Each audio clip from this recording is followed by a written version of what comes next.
Wednesday morning எழுந்ததுமே மன்னா health mix தான் போட்டு குடிச்சிருந்தேன். Tea, coffee எதுவும் எடுத்துக்கல.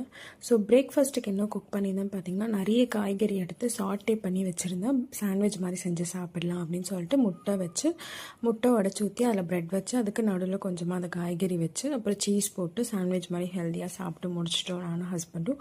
ஸோ லஞ்சுக்கு வந்து காடை தான் வந்து குக் பண்ணியிருந்தேன். மார்னிங்கே வாங்கிட்டு வந்துட்டாரு. க்ளீன் பண்ணி மேரினேட் பண்ணி வச்சுட்டேன். காடை வந்து ஃப்ரை பண்ணிவிட்டேன். எனக்கு காடை ரொம்ப பிடிக்கும்.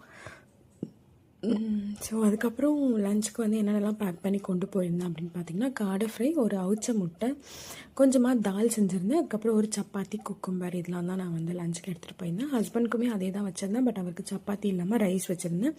பட் கொஞ்சமாக தான் ரைஸ் அவர் கேட்டார். அது மட்டும் வடித்து வச்சுட்டேன் அவருக்கு. ஸோ இதுதான் வந்து லஞ்சுக்கு நானும் அப்புறம் சாப்பிட்டது. ஸோ அப்புறம் ஆஃபீஸ் போயிட்டு வந்துட்டு டின்னருக்கு என்ன சாப்பிட்டேன் அப்படின்னு பார்த்தீங்கன்னா, மிச்சம் மீதி இருந்த எல்லாத்தையுமே வந்து கொஞ்சமாக சாட்டே பண்ணி வச்சுக்கிட்டு அதுக்கப்புறம் தால் வச்சு சப்பாத்தி போட்டு சாப்பிட்டு முடிச்சாச்சு.